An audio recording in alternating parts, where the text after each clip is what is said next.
성경의 마지막 장이기도 하니 요한계시록 마지막 장에서 우리는 정말 가슴이 떨릴 만큼 너무나 좋은 약속을 받습니다. 우리 주님께서 새하늘과 새 땅을 보여주시고 새 예루살렘을 보여주시고 그리고는 내가 곧 오겠다고 약속하셨습니다. 그것도 3번이나 거푸 말씀하셨습니다. 7절에 내가 곧 오리라, 12절에 내가 곧 가겠다, 20절에 내가 곧 가겠다. 우리 주님이 반드시 오시겠다는 약속을 하시고 성경은 끝나게 됩니다. 지난 금요일에 우리 남북 정상회담을 감격스럽게 보았습니다. 정말 기적과 같은 일입니다. 물론 여전히 북한 내부의 변화가 확실하지 않은 것 때문에 좀 지켜봐야 된다는 의견도 있습니다만 이번 남북 정상 만나서 진행되는 것 자체만 가지고도 그건 정말 기적과 같은 일입니다. 그런데 남북 정상회담이 이 정도라면 우리 주님이 다시 오시는 것은 비교할 수 없이 놀라운 영광인 것입니다. 정말 놀라운 사건인 것입니다. 천사가 6절에 이 말씀은 믿음직하고 참되다 하고 말씀했는데 확실하다, 반드시 그렇게 이루어진다는 겁니다. 그리고 그 이유를 말하기를 하나님이 직접 말씀하셨다는 겁니다. 하나님께서 자기들의 종들에게 곧 일어날 일들을 보여주시려고 자기의 천사들을 보내셨다 했습니다. 주님의 재림을 정말 믿게 되면 주님을 위해서 고난을 당하는, 핍박을 당하는, 심지어 순교를 당하는 것조차도 그게 고통이 아니고 그것이 복이라는 사실을 알게 됩니다. 예수님께서 다시 오실 때 상 주시려고 오신다고 12절에 그렇게 말씀했습니다. 그러니까 이 재림신앙의 핵심은 말할 수 없는 기쁨인 것입니다. 로마서 12장 12절에도 소망 중에 즐거워하며 그렇게 말씀했습니다. 요한이 보아라, 내가 곧 오겠다 하는 주님의 말씀을 듣고 얼마나 기뻤는지 그 말씀을 전해준 천사를 경배하려고, 하나님께 하는 것처럼 경배하려고 했습니다. 천사가 놀라서 요한을 다시 붙잡아 일으켜야 될 정도로 그렇게 요한이 기뻤습니다. 이것이 예수님이 다시 오실 것에 대해서 믿는 재림신앙을 가진 사람의 마음의 중심입니다. 안타까운 것은 분명히 천국도 믿고 예수님이 재림하실 것이라고도 믿으면서도 이 소망의 기쁨이 없는 사람이 너무나 많다는 것입니다. 어떤 분이 살기가 너무 힘들어서 하나님, 나 정말 빨리 데려가세요, 그렇게 기도를 했는데 분명히 천국을 믿는 거죠. 그런데 이분의 소망은 아직 불분명한 소망입니다. 어떤 사람은 자살하는 게 죄라고 자살은 못하겠고 하나님 저 빨리 죽고 싶어요 이렇게 탄식하는 사람이 있는데 그 사람도 천국을 믿는 거죠. 그러나 이 소망은 진짜 소망이라고 할 수가 없어요. 왜냐하면 기쁨이 없기 때문입니다. 여러분이 정말 하나님의 나라가 있고 우리 주님이 재림이 오신다는 것을 믿는다면 여러분 속에 어떤 형편과 처지와 상관이 없이 넘치는 기쁨이 있게 되어 있습니다. 주님은 주님이 다시 오신다는 이 놀라운 비밀을 봉인하지 말라고 그러셨습니다. 10절에 또 그가 나에게 말씀하였습니다. 때가 가까웠으니 이 책에 적힌 예언의 말씀을 봉인하지 말아라. 그래서 우리가 요한계시록에 있는 이 하나님의 나라와 우리 주님의 다시 오실 것에 대한 모든 비밀을 다 읽을 수 있는 겁니다. 성경에 기록해 놓으셨기 때문에. 성경책은 어디서든지 살 수가 있습니다. 돈 없다고 하면 거저도 드릴 수가 있습니다. 하나님의 이 다시 오심에 대한, 하나님의 나라에 대한 완전한 비밀이 다 공개되어져 있습니다. 그런데도 불구하고 요한계시록을 읽는 사람이 참으로 적습니다. 교인들 중에도 요한계시록은 한 번도 안 읽어본 사람 많았을 겁니다. 어떤 사람은 요한계시록을 일부러 안 읽으려고 하는 사람이 있습니다. 잘 이해도 안 되고, 그리고 수많은 이단들이 요한계시록에서 나왔기 때문입니다. 그건 요한계시록이 잘못된 책이라는 뜻이 아닙니다. 마귀가 가장 공격하는 책이 요한계시록입니다. 요한계시록을 통해서 영안이 열리게 되면 그러면 성도의 삶이 완전히 달라지기 때문입니다. 요한계시록에서 어떤 부분을 빼고 어떤 부분을 더하는 것이 이단입니다. 수많은 사람들이 이단의 말에 미혹을 받고 그게 다 요한계시록에 근거되어 있다고 생각합니다. 그러므로 여러분 요한계시록을 반드시 읽어야 합니다. 마지막 때에 마귀가 요한계시록을 가지고 수많은 성도들을 미혹할 것이기 때문입니다. 여러분이 요한계시록을 정확히 읽고 알고 있다면 어떤 부분이 빠졌는지 어떤 부분이 더해졌는지를 분별할 수 있을 것입니다. 이제 사람들은 둘로 쫙 갈라질 겁니다. 주님이 재림하실 것에 대해서 진짜 믿는 사람은 이 세상 사람들처럼 살지 않습니다. 환난이 와도 시험이 와도 유혹이 와도 하나님의 말씀대로 정결하고 거룩하게 살아가게 될 것입니다. 그러나 주님이 재림한다는 소식을 그렇게 많이 듣고도 그리고 천국이 있다는 것을 그렇게 읽고도 여전히 육신과 마음이 끄는 대로 사는 사람들도 여전히 있습니다. 이런 둘로 이제 분명하게 갈라지게 될 것입니다. 11절에 보면 이제는 불의를 행하는 자는 그대로 불의를 행하고 더러운 자는 그대로 더러운 채로 있어라. 의로운 사람은 그대로 의를 행하고 거룩한 사람은 그대로 거룩한 채로 있어라.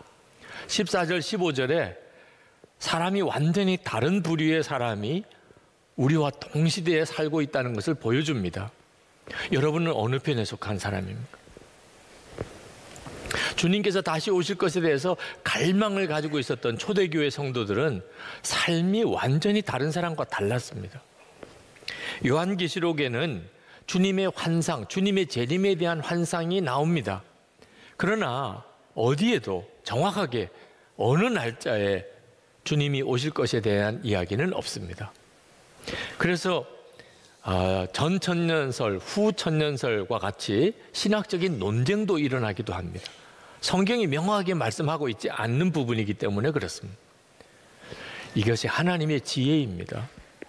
만약에 우리에게 주님이 다시 오실 날짜를 정확하게 주님이 알려주셨다면 우리는 주님이 오시기 전날까지 마음대로 살다가 그날 저녁에 다 회개하게 될 것입니다. 하나님은 절대로 그렇게 속임을 당하는 분이 아니십니다. 성경이 말하는 재림신앙의 핵심은 주님이 언제 오실까에 대한 시간의 문제가 아니고 언제 오시더라도 주님을 맞이할 수 있는 준비된 삶을 살라는 것입니다. 그래서 성경에 주님의 재림의 날짜가 분명하게 기록되지 않은 겁니다. 항상 주님 오실 것을 준비하고 살면 그게 무슨 문제가 되겠습니까? 요한은 17절 말씀에 성령과 신부가 주님께 오십시오 하고 외치는 소리를 들을 때 이 소리를 듣는 모든 사람들에게 여러분들도 다 주님께 오십시오 하고 외치십시오 그렇게 말씀하고 있습니다. 주님께서 성령과 신부가 오십시오라고 하니까 주님이 이렇게 응답하십니다. 20절에 그렇다 내가 곧 가겠다. 그러자 요한이 또 대답했습니다. 아멘 오십시오 주 예수님. 여러분 계시록이 기록될 당시에 그때 당시에 교인들은 요한이 우리 주님께 오십시오 아멘 주 예수님 오십시오 이렇게 외쳤던 것에 다 공감했을 것입니다.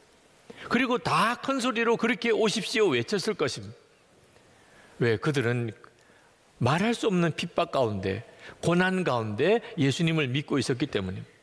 그들에게 있어서는 예수님이 재림에 오시는 것은 가장 큰 복이고 소망이고 기쁨이었습니다. 그런데 지금 여러분에게 주 예수님 어서 오십시오라고 우리 외칩시다 라고 한다면 아마 말로는 오십시오라고 외칠 수 있을지 모르겠지만 마음의 중심이 주님 정말 오십시오 그런 사람이 우리 중에 얼마나 되겠습니까? 우리들의 사는 형편이 무슨 핍박이 심하거나 이제 꼭 죽음을 눈앞에 두고 있거나 그런 어려운 형편이 아니기 때문에 우리에게도 기도 제목들은 많지만 그래도 그럭저럭 살만하니까 주 예수님 정말 지금 오십시오, 이런 외침이 안 나오는 이들이 있습니다. 오히려 지금 주님이 오신다면 당황스러울 분들이 있을 겁니다. 나 아무것도 준비가 안 됐는데 주님이 지금 오신다면 어떻게 해? 주님이 오시는 것에 대해서 오히려 너무나 슬퍼하고 그것 때문에 두려워하는 이들도 있을 겁니다. 주님 오실 때 오시겠지만 며칠 전에만 좀 알려주세요. 그런 심정이실 분들이 아마 상당히 많이 있을 것입니다. 여러분, 이건 정말 두려운 일이라는 걸 알아야 됩니다. 누가복음 17장 26절에서 30절에 보면 예수님께서 다시 오실 때 걱정하신 것이 있습니다. 하나님의 자녀들이 세상에 나가서 방탕하게 살고 죄 짓고 사는 것을 걱정하신 게 아닙니다. 예수님이 걱정하신 것은 주님이 다시 오실 때 하나님의 자녀들이 먹고 마시고 입고 사고 팔고 시집가고 장가가고 애들 낳고 애들 기르고 정신없이 세상의 일에만 몰두하고 사는 것을 보는 것이었습니다. 다시 말하면 주님이 다시 오시는 것에 대해서는 아무 생각 없이 사는 것입니다. 그것이 두려운 것입니다. 주님이 다시 오시는 것에 대해서 아무 생각 없이 산다는 것. 그 사람은 주님의 오심의 자리에 함께 설 수 없는 사람이라는 뜻입니다. 주님께서 곧 오신다는 게 믿지 못하겠다는 사람도 있습니다. 2000년 동안 오시겠다고 하셔놓고 안 오셨잖아요. 근데 오늘 오실 리가 있겠습니까? 그래서 예수님이 곧 오시겠다는 말 자체가 전혀 귀에 안 들어오는 분들도 있습니다. 그건 몰라서 하는 이야기입니다. 우리 주님이 2000년 동안 곧 오겠다 빈말만 하신 게 아닙니다. 우리 주님은 이미 구원받은 성도들의 마음의 심령에 이미 오셨습니다. 세상 사람들이 그것을 못 볼 뿐입니다. 세상 사람도 다 볼 수 있게 우리 주님이 재림에 오실 겁니다. 그러나 그 전에 구원받은 성도 그 마음의 심령의 중심에 주님이 오십니다. 요한복음 14장 18절에 우리 주님은 내가 너희를 고아와 같이 버려두지 아니하고 너희에게로 오리라고 말씀하셨습니다. 그리고 19절 말씀에 세상 사람들은 나를 보지 못할 것이로되 너희는 나를 볼 것이라고 그랬습니다. 이 일은 지금 우리 안에 오신 성령으로 오신 주님을 말씀하는 겁니다. 여러분은 정말 재림 때에 다 구원받을 그 사람입니까? 여러분 안에 오신 주님이 증거인 것입니다. 주님과 동행해서 사는 것만큼 확실한 보증은 없습니다. 우리는 이렇게 예배를 드립니다. 이 예배 드리는 것은 하나님의 나라에서 드려지는 천상의 예배의 하나의 모형 예표입니다. 우리는 이 땅에 교회가 있는 것을 봅니다. 이 교회는 하나님의 나라를 우리에게 보여주는 예표입니다. 똑같이 우리 안에 오신 주님은 다시 오실 그 주님을 우리에게 알게 해주시는 겁니다. 그래서 우리는 주님을 모시고 살면서 다시 오실 주님을 기다리는 것입니다. 이것이 바로 재림신앙을 가지고 있는 자입니다. 이것이 우리를 완전히 다르게 만드는 것입니다. 내 안에 오신 주님을 정말 알고 그 주님을 사랑하게 되면 주님 다시 오십시오. 곧 오십시오. 아멘 주여 오시옵소서. 그렇게 안 할 사람이 없습니다. 여러분, 누가 여러분을 가장 사랑하는 줄 아십니까? 여러분의 부모일 것 같습니까? 여러분 자신일 것 같습니까? 예수 그리스도이십니다.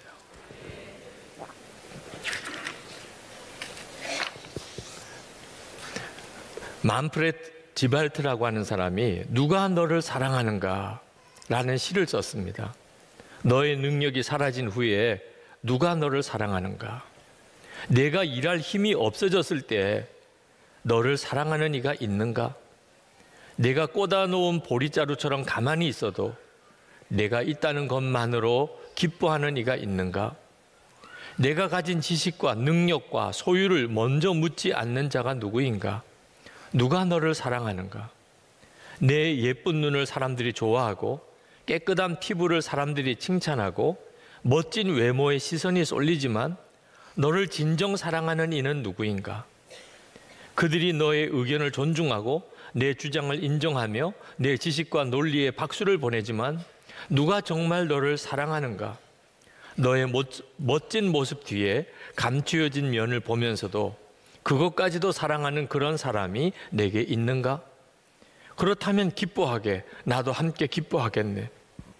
그리고 그 사람을 주신 하나님께 감사하게, 그에게서 하나님의 모습을 볼 수 있으니 하나님은 내가 삶의 밑바닥에 있는 바로 그 순간 하나님의 사랑을 맛보게 해주신다네. 하나님은 이미 오래전에 너를 가슴에 품으셨네. 내가 그를 전혀 알지 못했던 그때 그의 아들이 내 죄를 다 걸머지고 그 죄 때문에 죽지 않으셨던가? 그는 선물을 주시려고 가난한 아들을 초대하는 아버지가 아니셨던가? 그가 너를 사랑하네. 우리 안에 오신 주님은 나를 가장 사랑하시는 그분이십니다. 여러분이 그분을 모르십니까?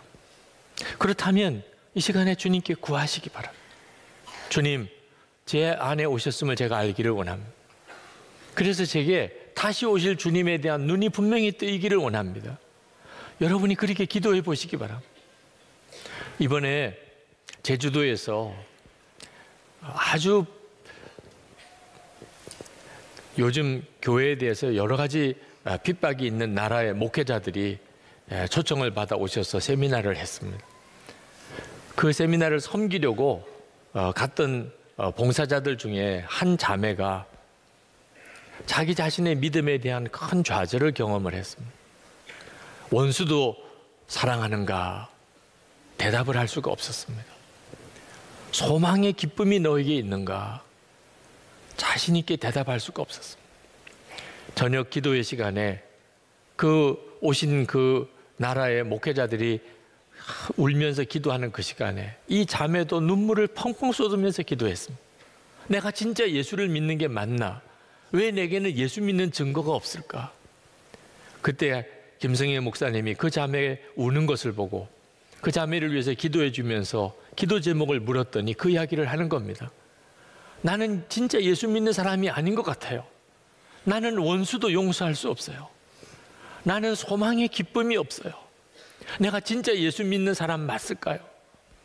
그때 목사님께서 지금 내 마음속에 있는 그 애통함이 성령의 역사라. 성령께서 하시지 않았다면 너를 이렇게 갈급하고 애통하게 할 분이 없다. 너가 더욱 기도하라. 주님께서 반드시 너에게 완전한 답을 주실 것이요. 그날 저녁 자매들이 모인 그 방에서 계속 기도회가 열렸습니다. 그런데 그 기도회 중에 주님의 놀라운 은혜가 임했습니다. 그들의 눈이 뜨였습니다. 주님이 함께 계시는 것을 알게 되고 소망의 기쁨을 얻었습니다. 여러분, 지금도 우리 안에 오신 주님은 정말 소망의 눈이 뜨이기를, 주님의 다시 오심을 진정으로 기뻐하는 자가 되기를 갈망하는 모든 이들에게 역사하십니다. 우리의 문제는 우리 주님을 만났을 때 친밀한 주님으로 만나는가, 아니면 낯선 주님으로 만나는가 하는 것입니다.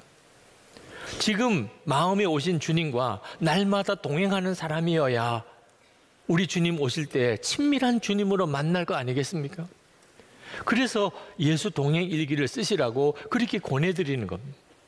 목사의 설교로 주님과 친밀하게 안 됩니다. 성경 공부하는 것 가지고 예수님과 친밀하게 교제하는 거 아닙니다. 여러분이 실제로 여러분 안에 주님이 오신 것을 정말 믿고, 그리고 매일 주님을 바라보는 삶을 계속해 나갈 때 비로소 여러분들의 눈이 뜨이게 됩니다. 밥을 누가 대신 먹어줄 수 없잖아요. 내 호흡을 다른 사람이 대신 할 수가 없잖아요. 하나님께서 여러분의 믿음을 세우기 위해서 주변에 믿는 사람들을 두시기는 했지만 사람 의존적인 믿음에서 이제는 탈피해야 합니다. 그렇지 않으면 우리 주님 오실 때 믿음으로 설 수가 없습니다. 이번 세미나에 오신 그 목회자들은 굉장히 어려운 지금 형편 속에 계셨습니다. 성도들이 많이 모여서 예배하는 것 자체를 정부에서 방해하고 가로막고 있습니다. 어느 목사님 한 분이 그래서 그 교우들과 함께 시작한 것이 워킹 워시퍼 운동이라고 그랬습니다. 걸어 다니면서 예배하는 것입니다. 모여서 예배하지 못하게 하니까 공원에서 걸어 다니면서 그렇게 거기서 예배합시다. 우리가 길을 걸으면서 그렇게 예배합시다. 그 말을 들으니까 정말 마음이 아프더라고요. 그런데 예수 동행 일기에 대하여 들으면서 그렇게 기뻐하셨어요. 아, 걸으면서 예배할 수 있는 그 믿음이 이렇게 올 수 있겠습니다. 우리가 모여서 예배할 수는 없지만 그러나 예수 동행 일기를 서로 쓰면서 우리는 교회 공동체를 지켜갈 수 있을 것 같습니다 하면서 너무너무 기뻐하셨어요. 여러분, 우리들은 얼마든지 모여서 예배할 수 있는 자유가 있는 환경 속에 있습니다. 그러나 저는 우리도 그들과 크게 다르지 않다고 생각합니다. 우리가 이렇게 모여서 예배하는 것을 법으로 엄격하게 금지하는 그런 형편이 아니지만 우리도 예배하는 데 어려움을 많이 겪습니다. 어떤 때는 정말 예배하러 가고 싶은데 갈 수 없을 때도 있습니다. 우리에게 그런 일이 일어나지 않으면 좋겠지만 우리가 그 나라처럼 이렇게 모여서 마음껏 예배할 수 없는 그런 시대가 올 수도 있습니다. 그러므로 여러분, 지금 준비해야 합니다.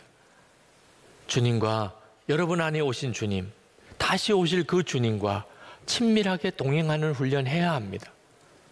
여러분, 절대로 외짝 혼자 신앙이 되면 안 됩니다. 서로 마음을 열고 성령 안에서 서로 교제하면서 함께 주님과 친밀히 동행하는 그런 소그룹이, 교회 공동체가 반드시 여러분에게 있어야 합니다. 여러분이 그렇게 주님을 알게 되면, 그러면 여러분 반드시 여러분의 마음속에서부터 아멘, 주 예수여 오시옵소서, 그렇게 외칠 수밖에 없게 되어 있습니다. 세상에 다시 오시는 주님만큼 좋은 분 없습니다. 요한계시록의 주제는 종말이 아닙니다. 시작도 예수 그리스도셨고 마지막도 예수 그리스도십니다. 마지막 축도가 예수님의 은혜가 여러분에게 있기를 바랍니다. 지금 우리 안에 오신 주님은 바로 그분이 이 요한계시록의 주제입니다. 그 주님을 알 때 다시 오실 주님을 바라보는 눈이 완전히 열리게 되는 것입니다. 이 시간에 여러분의 마음의 심령에 함께 계시는 주님을 보는 눈이 뜨이고, 그래서 다시 오실 주님을 향하여 주 예수여 어서 오시옵소서 외칠 수 있는 놀라운 역사가 일어나게 되기를 축복합니다.